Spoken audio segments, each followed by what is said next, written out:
Now, for years now, I've been a big fan of the Motogadget turn signals that they make. These are these precision German-made little tiny LED turn signals for motorcycles, and they're pretty impressive looking. I've never actually touched one, but from a distance, I really like them, and I would like to try them out, but they're expensive. You're talking $50 per turn signals, $200 for a full set for the bike, and that is beyond the reach of my little pocket. Just recently though, I have looked at these things a little bit harder and been like, I think I could make my own version of this. So this is kind of an experiment, this video. We're gonna try and make our own. I'll let you know at the end of the video how much we spent, if this is worth it or not, how much time I have to put in to do this. Fingers crossed.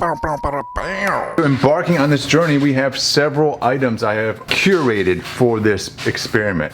So we of course have some LED lights here with they're 12 volt. They're all wired up with a little resistor in here already. I'll put a link to all this stuff in the description of the video. A bolt. So this is a 3/8 inch bolt, 1 inch long.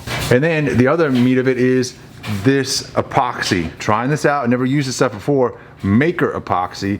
That should be more than enough for what we want to do here.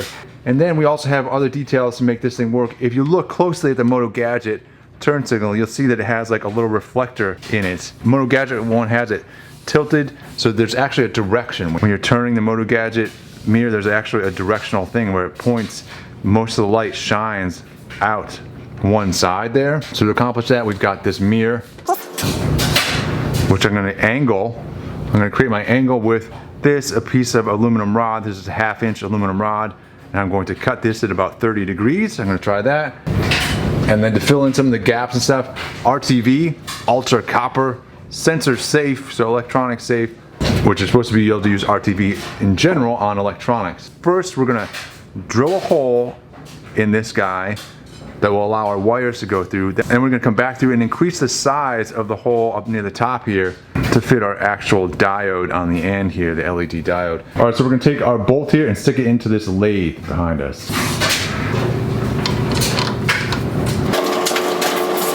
All right, then I got this guy as the center drill bit. We'll get this in an accurate hole right in the center of that bolt.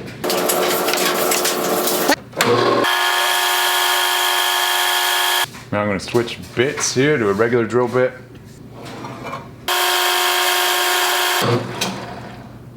Alright, so we've drilled all the way through that one. And I'm going to go ahead, this is a smaller drill bit. This should fit the wires and everything, no problem, but we're going to test this out. Let's see if our wires get... Oh yeah, perfect.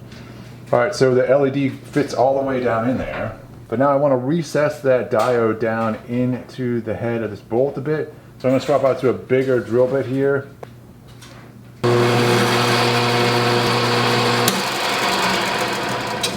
Alright, so let's take this guy out of here. Now we can get a better look at how it is so far. Wire sticking out the end like that. Alright, so let's hook this up to an actual 12 volt battery here and make sure it's working. It's pretty bright from that straight back. If you're looking at it straight back, kind of where the camera is. But off to the side, not so bright, which is probably why you put the little mirror. It shines the brightest like straight out like that. So if you put a little reflector on there like that, that will reflect that brightest part straight out. And that will make this thing much more effective as a sort of side mounted signal.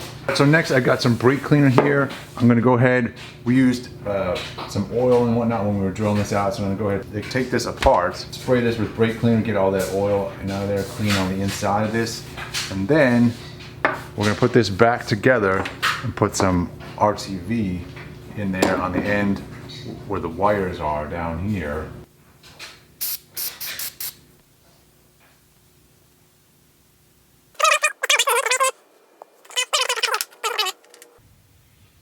Push it into the bottom here and seal this off.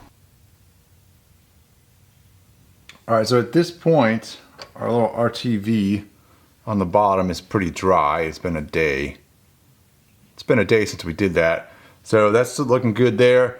Now what I want to do is make up the absolute smallest amount of this resin and pour it in around this diode here to sort of get things started on that. Alright, let's try this, literally like a drop. One drop of that. One drop of that. I'm gonna mix these up. Around the edge of this LED, there's like basically a groove around the LED I want to fill in right now. My next move is to turn this upside down and hang this whole bolt LED thing down in to a vat of this epoxy. So we're trying to sort this part out on top first before we do get to that step. All right, so at this point, this has been drying for about 24 hours. And that's what we got now. And it is nice and hard and cool. And this is totally something that you could use as a light as is. I would only point this straight back though. That's where the light is the best. Off to the side like this, you don't see it so well. Hence, our next step is to do the little mirror and see if we can reflect that light back. All right, so magically, we now have an acrylic rod, which I think will be cooler because it's see-through.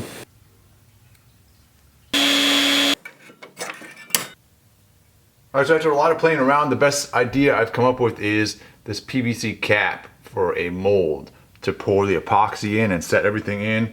Basically, I'm gonna take a little piece of acrylic here with our mirror attached to it. I'm gonna stick that in there, and then we're gonna take what we've got so far of our light, stick that in there, fill this with epoxy, and then grind off all of the PVC so we have just a rad turn signal left. All right, so next, this guy has set up on here, and now we need to go ahead and cut this and get it into our little mold. All right, so first I want to mix up some more epoxy here to this.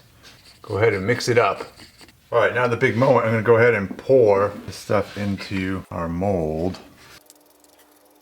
All right, so I don't have a ton of it, I just have enough to fill the bottom there.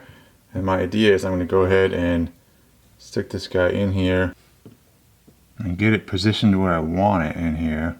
I'm gonna kind of let this thing dry like that, and then we'll fill it up more.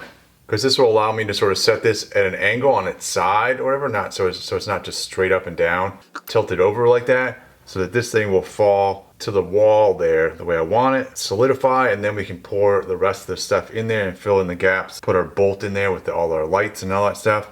All right, so this is now dry. You can kind of see that in there. So now I'm gonna go ahead and tilt this up like that, and we'll put the bolt in there. Now I get this guy, set it up in here. I'm gonna do that with a washer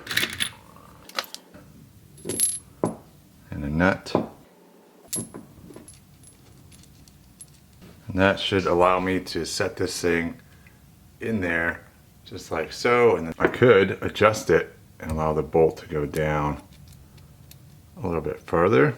All right, then I can fill this with epoxy, set this bolt in here like this, and then let it dry. And then this should all become one unit.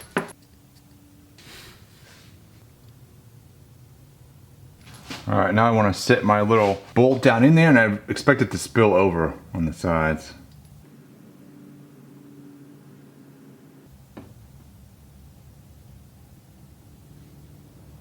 All right, I don't think this is gonna work, because now I've got I'm epoxying the bolt, everything together.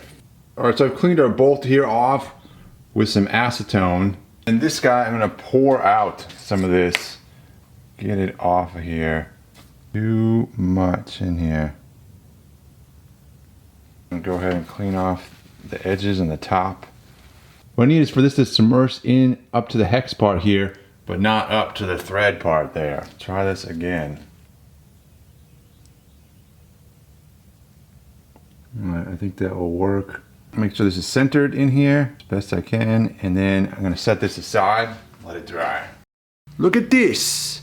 It appears to be dry in there. So now we do the real test on the lathe over here.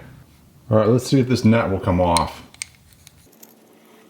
Oh, it appears it will. That's a pleasant surprise, huh? Let's see if this washer will. Oh yes, look at that. Oh yeah. Look what we got there, folks. All right, let's put it in the lathe.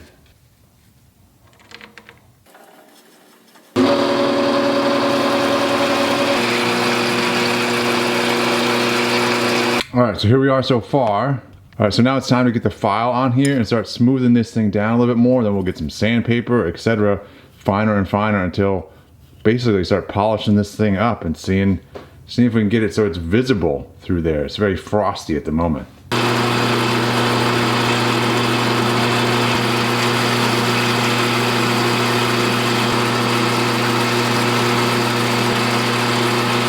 All right, now I'm just gonna use some toothpaste on a rag here and as polishing compound.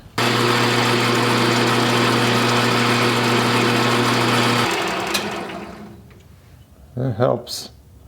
That helped, but I feel like we might have bubbles, man. All right, so I think that's as good as I'm gonna get this one. Let's take it out and like plug it in and see how it looks. It's not crystal clear for sure. Here we are. I think you can see the potential here. It's just, I think you'd have to be better at pouring and utilizing the epoxy because there's clearly like bubbles and stuff inside there, little tiny bubbles. Or if we get rid of those bubbles, I think this would be nice and crystal clear. All right, let's try this out though. Let's see if that mirror makes much difference, right? I can kind of see how the mirror would help. Like, it's much more reflective at a certain angle, at a specific angle. Like right there, you can see how that is much brighter, like right there. But like that mirror, I don't think is at the right angle on this thing. There's definitely potential here to save money because when you add up the bolt, the LED, the resin, the acrylic rod, and the mirror, I have a total cost per turn signal of less than $5. Although I certainly like making my own for creative reasons, I recently found this alternative to the Motogadget turn signals, a cheaper alternative. These guys, Morimoto Pindicators, which is a great name, Pindicator, I like that. So let's check these out and see. These are $40 a pair as opposed to $100 a pair. These look all right. I would try these out on my my next bike build, hopefully, is the VFR. Same concept of what we were just trying to do, where they've got the little LED, the little reflective mirror in there. So we've got a 3-wire connection here. So you could have a running light and a turn signal. That one seems brighter. Dim. So yeah, this is what we'll be using on our next build. And I'm super excited about that. I do like making stuff, but sometimes it's fun to save time. There we go, Morimoto Pindicator. I'm pleased with this guy so far. We'll see how it goes on the bike. But yeah, thanks for watching. It was fun trying to make stuff, but maybe next time.